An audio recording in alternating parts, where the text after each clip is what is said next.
L'INSEE prévoit pour Toulouse la croissance démographique la plus forte du pays. Plan social chez Air Méditerranée, compagnie charter toulousaine. L'équipe de Clo-Clo en avant-première ce soir au Gaumont-Wilson.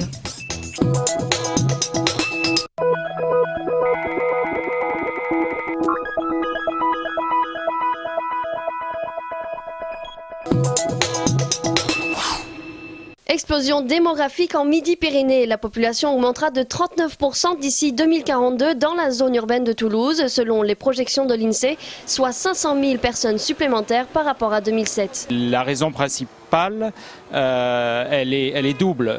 Il y a d'abord un accroissement démographique dû au solde naturel, à l'excédent naturel. C'est une aire urbaine relativement jeune, avec un excédent des naissances sur les décès qui va se prolonger. Et puis une attractivité du territoire, un excédent des migrations très fort aujourd'hui, de l'ordre de 8000 personnes, et qui devrait, tous les 5 ans, et qui devrait se prolonger même si il doit diminuer. La croissance démographique de Toulouse est la plus forte en France. Par son dynamisme économique, la ville rose attire de nombreux ménages actifs. La population de l'aire urbaine de Toulouse, qui est une aire urbaine assez jeune, va quand même vieillir, comme tout le reste du territoire, que ce soit dans la région ou au niveau national. La part des jeunes va diminuer légèrement, plutôt moins que dans le reste du pays. La part des personnes âgées va augmenter, plutôt un peu moins que dans le reste du pays aussi. Mais il faut s'attendre avec un tel afflux de population à, par exemple, plus de 220 000 personnes de plus de 60 ans en plus par rapport aux chiffres d'aujourd'hui. Quant aux moins de 20 ans, ils seront plus de 80 000 sur Toulouse. Des éléments chiffrés qui permettront de mieux prévoir les tendances des 30 prochaines années. Un nouveau crématorium et une nouvelle chambre funéraire pour Toulouse d'ici 2015. Objectif, désengorger le seul crématorium de l'agglomération à Cornebarieux. Le nombre de décès a été très important dans cette période hivernale. Les délais d'attente avant incinération dépassaient parfois les 7 jours. En attendant, le crématorium de Cornebarieux travaille en collaboration avec celui d'Albi. L'établissement devrait se situer dans le sud du Grand Toulouse. Pour l'instant, ni la date ni le lieu de son installation a été donné. Le projet est à l'état d'idée.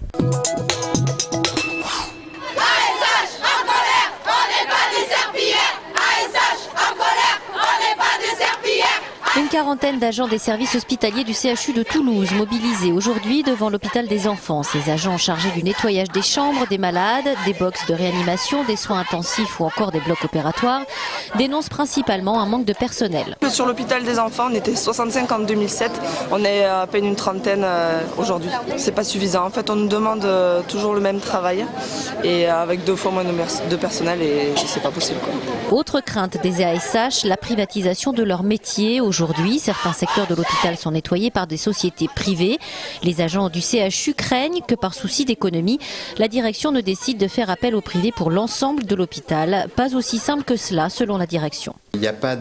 Pour l'instant, il n'y a pas de politique de recrutement complémentaire prévue, que par contre, on a une démarche projet institutionnelle sur l'établissement qui n'a pas fait le choix de la privatisation du nettoyage, mais qui a fait un parti pris sur un scénario mixte, c'est-à-dire que le privé s'occupe déjà et va s'occuper davantage de toutes les zones tertiaires, les bureaux, les circulations extérieures, etc. Et par contre, le public, au travers le pôle 33, qui est le pôle qui gère une filière transversale, qui est le bio-nettoyage, va étendre son rôle sur l'ensemble du CHU, sur toutes les zones sensibles. La fonction nettoyage représente aujourd'hui 20 millions d'euros sur le budget global du CHU. La direction déclare qu'elle n'a aucune volonté d'opacité sur le sujet. Elle s'apprête d'ailleurs à recevoir une délégation des ASH sur leur demande au cours des prochains jours. Le 5 rue Goudouli, dernière réquisition en date du CREA, a été expulsé tôt ce matin par les forces de police. Les 23 personnes présentes ont été interpellées puis auditionnées au commissariat. Tous sont ressortis en fin de matinée. Le CREA, collectif pour la réquisition, l'entraide et l'autogestion, veut porter plainte. Le bâtiment a été fermé par la police.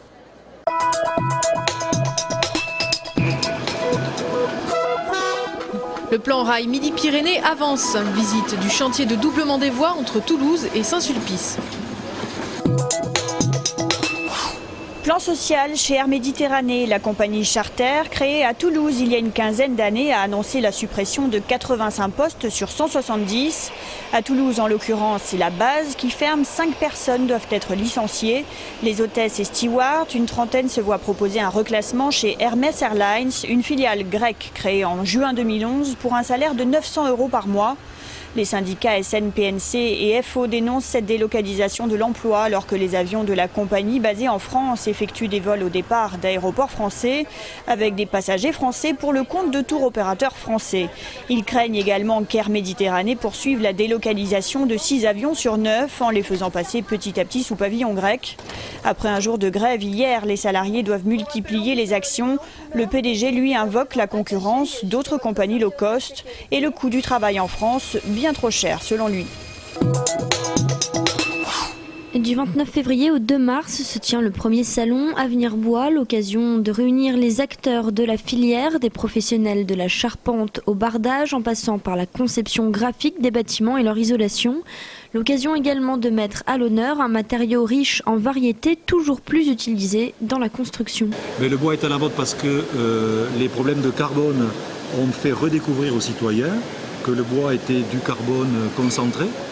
Et ensuite, les problèmes d'isolation, de renchérissement de l'énergie et donc de bâtiments basse consommation, voire bâtiments passifs, font que le bois est extrêmement performant à la matière et donc le citoyen redécouvre le bois. Bien plus qu'une mode, le bois utilisé à bon escient est un gage de qualité et présente de nombreux avantages. Un bardage bois est très facile à entretenir. Quasiment, certains bardages bois ne se traitent jamais. Les menuiseries bois extérieures se traitent une fois de temps en temps avec un bon produit, une lasure, mais on ne met pas de peinture sur le bois. Et donc il y a beaucoup de choses à démystifier et beaucoup de croyances à démystifier. Producteurs, artisans, éleveurs, près de 26 exposants de la région Midi-Pyrénées au Salon international de l'agriculture. Céline Castan participe pour la 5e fois et propose son tout nouveau produit. Nous présentons toute notre gamme d'apéritifs, de liqueurs, d'eau de vie, de fruits à l'eau de vie et notre futur whisky qui sera prêt donc en 2013. Voilà. En décembre 2013, nous aurons un whisky Midi-Pyrénées biologique. Objectif, faire découvrir l'univers du monde agricole aux nombreux Français, toujours aussi friands de cet événement. Ah oui, il y a des gens qui ne connaissent rien, ils demandent si c'est un taureau ou une... oui, ils ne connaissent pas les Parisiens. Le salon est un point de rencontre, c'est aussi un point où on se connaît des années sur les autres, entre éleveurs, entre races, entre régions, et c'est quelque chose d'humainement assez intéressant. Aujourd'hui, le salon de l'agriculture, contrairement à 20 ou 30 ans en arrière, est un salon grand public, qui est en fait un salon de communication entre le citadin et le rural. Voir ces animaux dans les paysages français, et puis pour eux pouvoir les approcher, les toucher sur le salon, c'est quelque chose de très bien et d'utile. Au total, plus de 1000 éleveurs et 4700 animaux ont fait le déplacement au parc des expositions, porte de Versailles. Ce soir au Gaumont-Wilson, Florent Emilio Siri et l'acteur Jérémy Régnier présentent Clo-Clo, une biographie du chanteur businessman Claude François. Roi de la scène provinciale et parisienne, le Clo-Clo du film est montré à la fois comme généreux et obsédé par l'argent, altruiste et mégalomane, jaloux maladif et homme qui a tout compris de la société du spectacle. Fan ou non, le film donne un éclairage aux spectateurs sans niaiserie sur le petit blond chantant. Ça va s'arrêter quand ton système